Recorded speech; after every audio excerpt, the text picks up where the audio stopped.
Well, Cedar OPC, what are your ambitions? Each person in this room has them. You might consider yourself to be an ambitious person. And by ambitious, what we typically mean is that you're the type of person that sets your eyes on something and you go for it.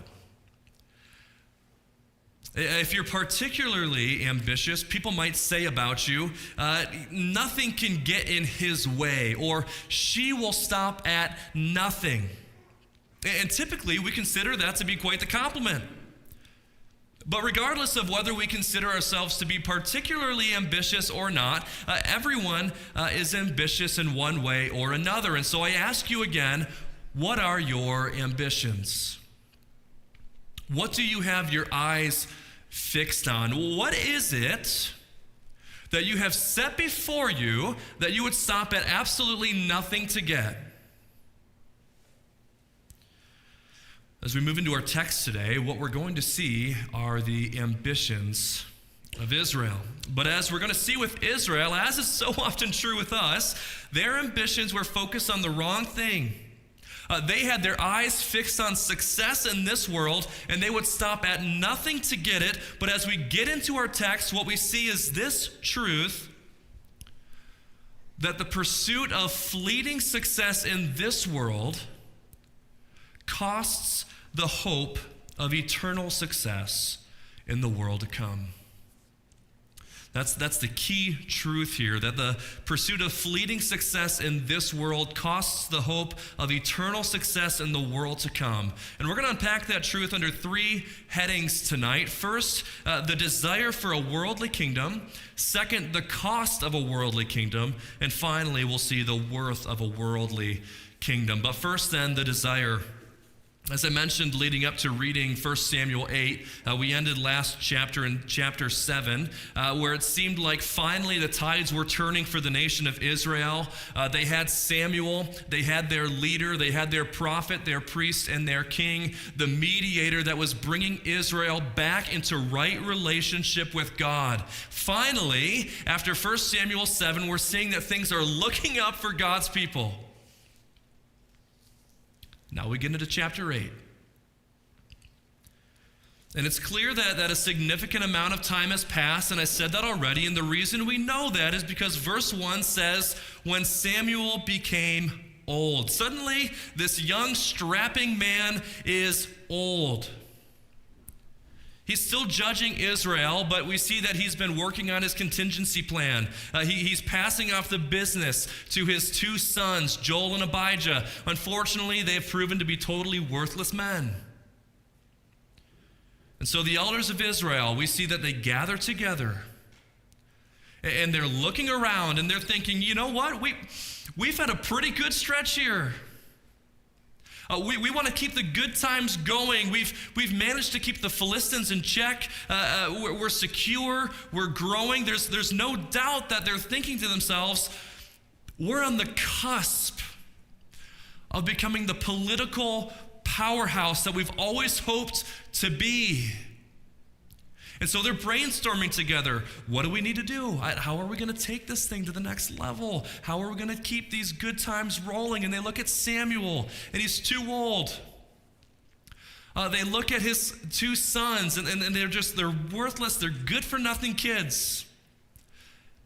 And it's becoming very clear to the leaders of Israel that they need to do something if they're going to catapult themselves into the golden age. And so they come up with this idea, and they go to Samuel, and they say in verse 5, give us a king to judge us like all the nations.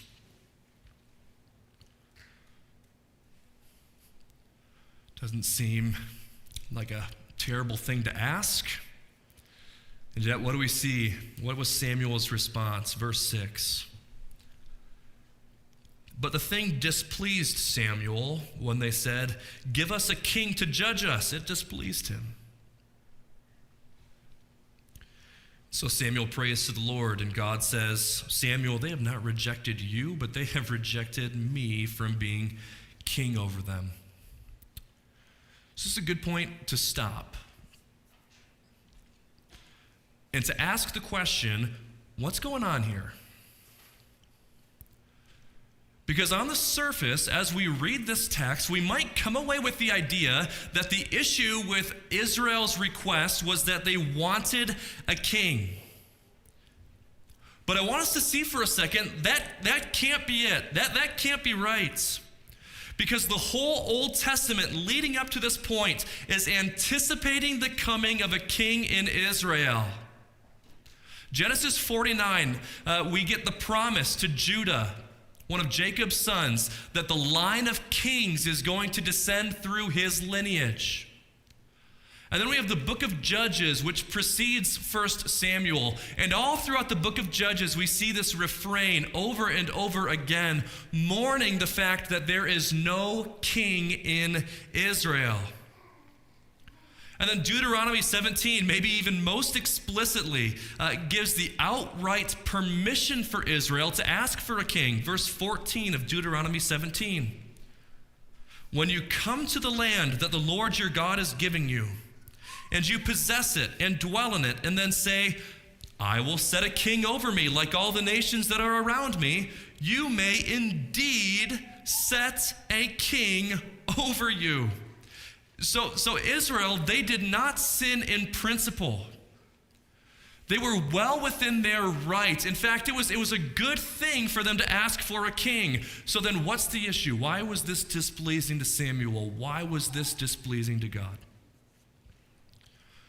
Well, it wasn't the principle. It was their motive. They wanted a king to judge them like all the nations. They wanted a king like the nations' kings. They wanted a physically impressive king because they wanted worldly, physical success.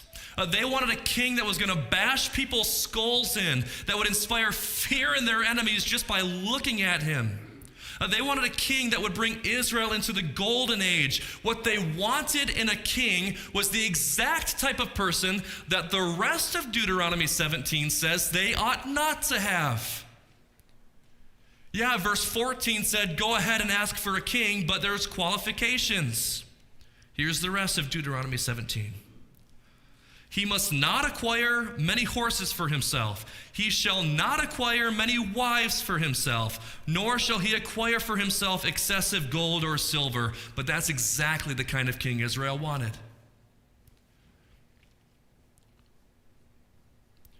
They wanted a man's man of a king.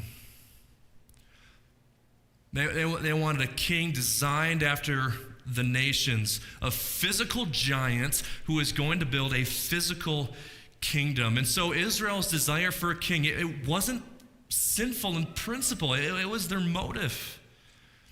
Their fundamental issue wasn't in their desire for a king, a physical king, but rather in their desire that this king would give them a physical kingdom. They were on the cusp of a golden age. Times were good. And so, their ambitions, they began to shift. They began to fix their eyes on this world and lose sight of the world to come. The application writes itself. How do you think this comes into our lives today? Do you think that it's possible that this world has become so attractive, that it's begun to look so good that we've lost sight of the world to come? I think it's possible that it might have, that this might be happening. We're living right now in 21st century America in a golden age in the history of the world. Times are good. And as a result, our ambitions, they can start to shift. And our eyes, they can become less focused on the world to come and more focused on this world. John Bunyan writes of this reality in Pilgrim's Progress. When Christian and faithful, they come to a city called Vanity Fair. And the whole purpose of Vanity Fair was to provide so much exciting entertainment that traveling pilgrims would stop there and just stay there. They'd get comfortable. They'd build their life there, and they'd never reach their final destination. They'd never make it to the celestial city. Vanity Fair, it just made this world look so good that people's ambitions, their pilgrims that were traveling, they lost sight of what they were heading towards. And so I asked the question, how about you? How about me? Have we been caught up in this Vanity Fair? You see, I think we need to just be honest with ourselves. This is one of Satan's most successful ploys. We think, how does Satan work to bring down the church? And the first thing that comes to mind typically is persecution. But how about prosperity? How about just creating this sense that our greatest success, our deepest longing ought to be focused on this world? Do you think Satan can use that too? I think so. And that's the experience of Israel in our text. Their pursuit of a physical kingdom, a worldly kingdom, it supplanted their hope for a spiritual kingdom, and so they started looking for a king that was going to bring them worldly success rather than spiritual success. Well, as the text goes on, God tells Samuel to give the people what they want. But first, before anointing any kings, God tells Samuel to warn Israel of the cost. To tell them of the cost of the king that they are desiring. And so that brings us to our second point tonight, the cost of a worldly kingdom. Look at verse 9 with me. God says, "Now then, obey their voice. Only you shall solemnly warn them and show them the ways of the king who shall reign over them." And so Samuel tells the people in verses 11 through 17 the ways of the king. "These will be the ways of the king who will reign over you. He will take your sons to serve in his army and plow his ground and make his instruments for war. He will take your daughters to be perfumers and cooks and bakers. He will take the best of your fields. He will take the tenth of your grain. He will take your servants. He will take a tenth of your flocks, and you will be his slaves." The king was going to take and take and take, and by the end of all the taking, they were going to be totally enslaved to him. And then verse 18, "And in that day you will cry out because of your king, whom you have chosen for yourselves, but the Lord will not answer you in that day."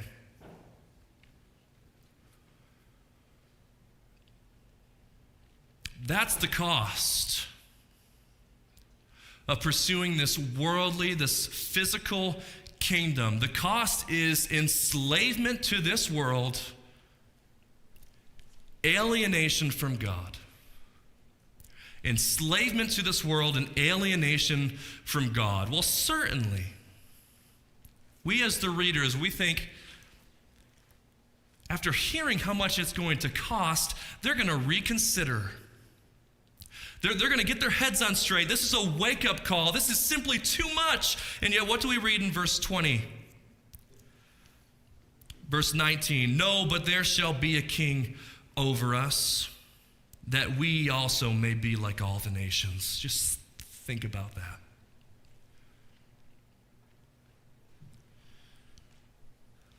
They heard the cost. They considered the cost. They're willing to pay it. You see, the Israelites were ambitious people. They were ambitious. They were willing to give up their children. They were willing to give up their money. They were willing to give up their land, their servants, their life for the prospect of a physical kingdom. That's shocking. When I was here a couple of weeks ago, I told you a story from the Boardwalk Chapel, the Evangelism Training Institute of the OPC in Wildwood, New Jersey. Well, there's another story that I have from this past summer out on the boardwalk. Our first night out on the boards, I approached a family that was walking past. It was a father and a mother and their 4 grown adult sons. And I approached them and I asked them the simple question, "Are you guys Christians?" And one of their sons pulled out around his neck a chain that had a Star of David on it, which, kids, means that they were Jewish. That's right. And so the sons kept walking, but the dad came up to me and he actually engaged with me. And come to find out, he grew up Christian. And so I thought to myself, you don't see that every day. Someone who grew up Christian and who's now practicing Judaism. And so I asked him, how did you end up going this route? And he said, well, my wife grew up Jewish. And so when we were dating, if we were going to continue seeing each other, I had to become Jewish too. So I went with her. And I started getting taught by a rabbi, and I've been practicing Judaism ever since, and we've raised our family in Judaism, and it's been great. Life's been great. And so out of genuine, sincere curiosity, I thought to ask him, well, what do you think of Jesus? And he said what all Jews do. He is a great prophet, good guy, awesome teacher. Then I probed him a little bit deeper. I brought up John 14:6. Yeah, but what do you think of Jesus as the way, the truth, and the life? And eventually he admitted, yeah, I believe that Jesus is the only way of salvation. So I said, so you're a Christian then? But I asked him, do your kids know that Jesus is the only way, the truth, and the life? And he shook his head. He said, no, they don't.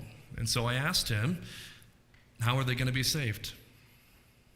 And I'll never forget, we just sat there in silence. And he considered this question. And after some time, he simply said, I don't know. I don't know. You see, I think for the first time what happened here, this conversation encouraged him to consider the cost.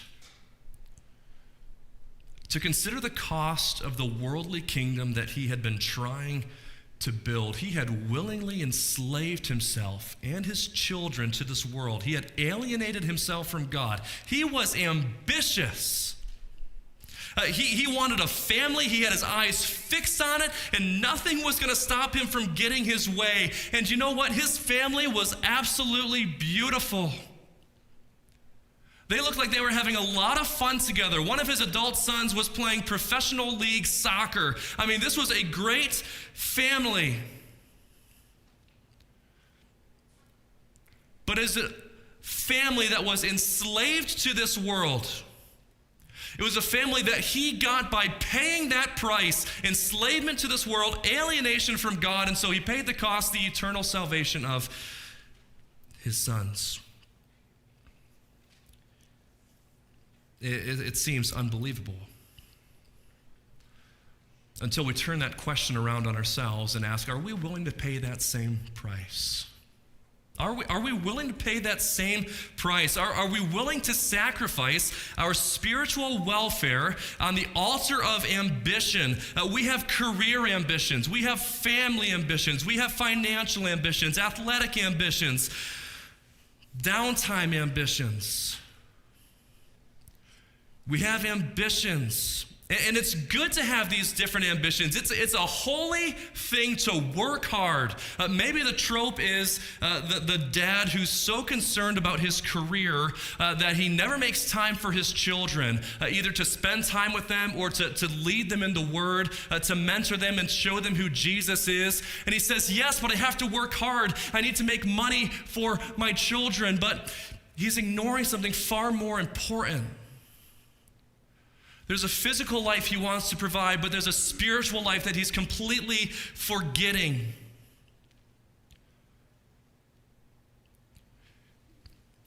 And so when we're considering ambition, how do we sort through whether our ambitions are well-placed or not? Well, I think the question is simply, are our ambitions moving us forward spiritually? Or are they holding us back? Are they alienating us from God, alienating our children from God, or are they moving us that direction? Mark 8, verse 36, what does it profit a man to gain the whole world and forfeit his soul?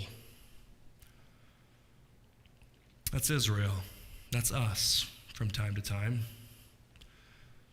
We need to reevaluate our ambitions. Israel needed to reevaluate their ambitions. They wanted a physical king. They wanted a physical kingdom, and they were willing to pay whatever the cost was in order to get it. Well, finally now we see God's response to Israel's plea for a king as we move to our final point, the worth of a physical kingdom. The worth. Look at verses 21 and 22.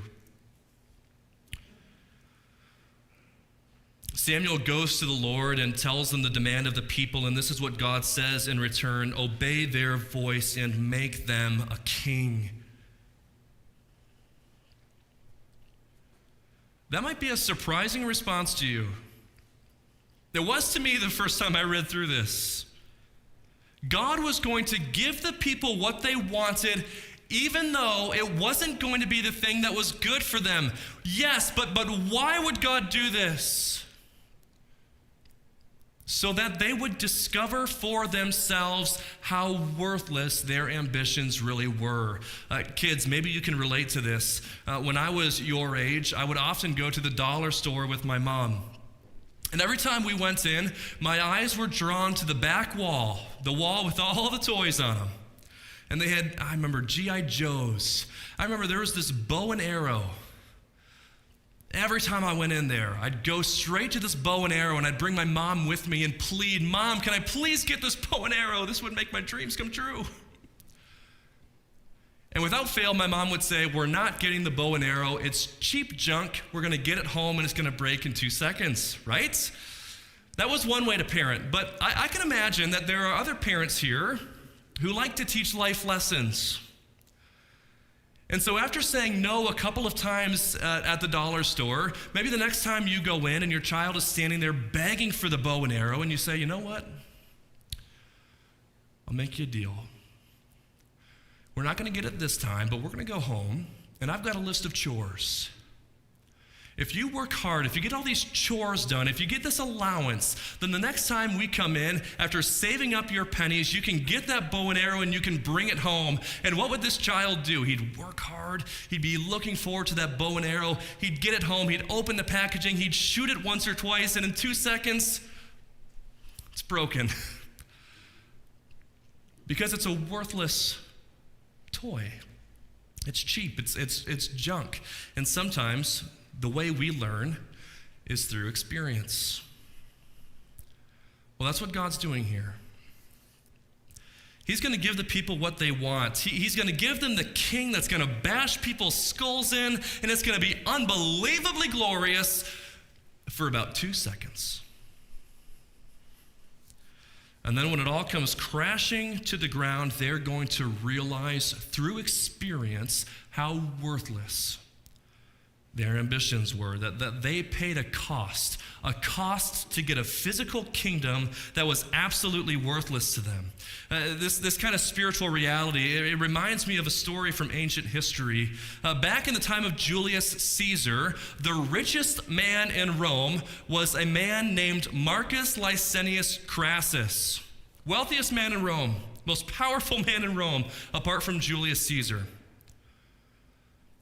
And in 53 BC, Crassus, for whatever reason, fixed his eyes on the nation of Parthia. He was going to go on a campaign to conquer this foreign nation in search of his own glory, in search of his own fame. Now, Parthia, if you're not familiar, it's roughly the location of modern-day Iran. There's nothing there. Desert, barren, worthless land. And all of the Roman generals, the Roman advisors, they talked to Crassus and they said, dude, what are you thinking? There's nothing there for you. But blind with ambition, loaded with cash, he grabbed his son. He paid for a Roman army and he marched over there. And what did he find? Nothing. Useless land that would have been useless to Rome, useless to him, but he kept on marching anyways. He ran straight ahead into the desert, eventually got surrounded by Parthian troops, and they were completely annihilated.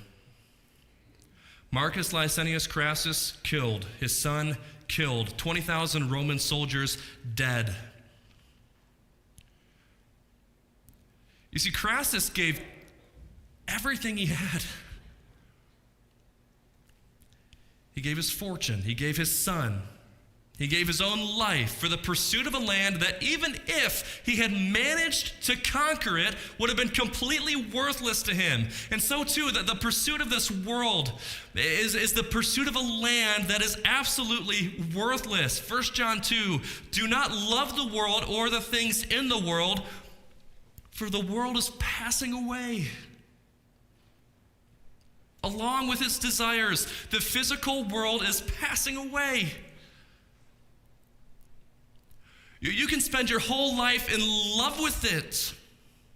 You can set your eyes on it and you can pursue it with everything you have. You can pay the cost of pursuing this world. You can sacrifice you and your family's spiritual welfare in order to obtain it. And when you've given all that you've had, and you've earned all that you could possibly earn, what you'll finally discover is this, that it was all worthless.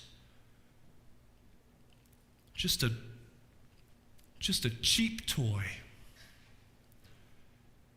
A barren wasteland. See, beloved, this world makes a poor investment.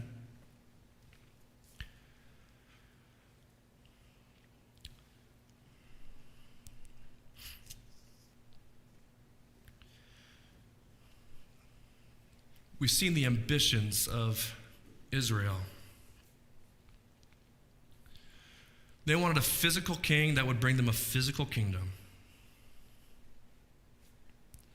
And Israel they were gonna have times in their history where they figured it out.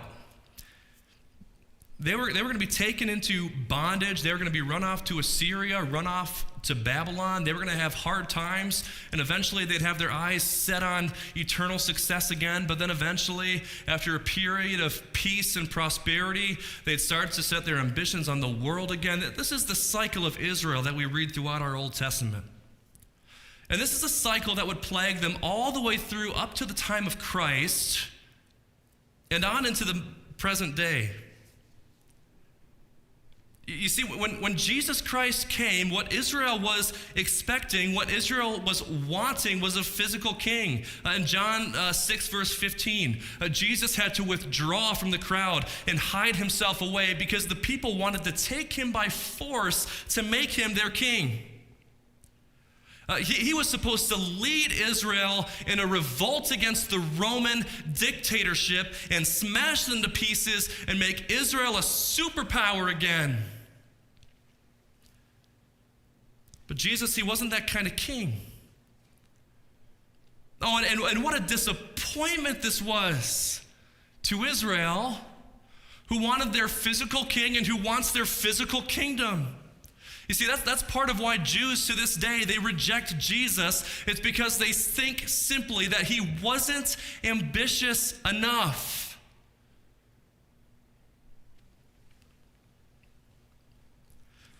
But Jesus was ambitious. He simply had different ambitions. He desired not to be a physical king over a physical kingdom, but a spiritual king over a spiritual kingdom. And in John 18, Pontius Pilate, he inquires of Jesus, "Are you the king of the Jews?" And what does Jesus say? "My kingdom is not of this world." You see, Jesus, he had his eyes set on something greater. He had his eyes set on an eternal kingdom. That was his ambition. And talk about ambitious. Nothing was going to stop him from getting his way,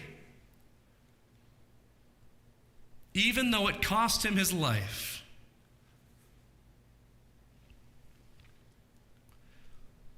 So how about you? Are you settling? Are you settling for what you're able to get out of this worldly kingdom like the Jews in Jesus' day, like the Jews in this text here?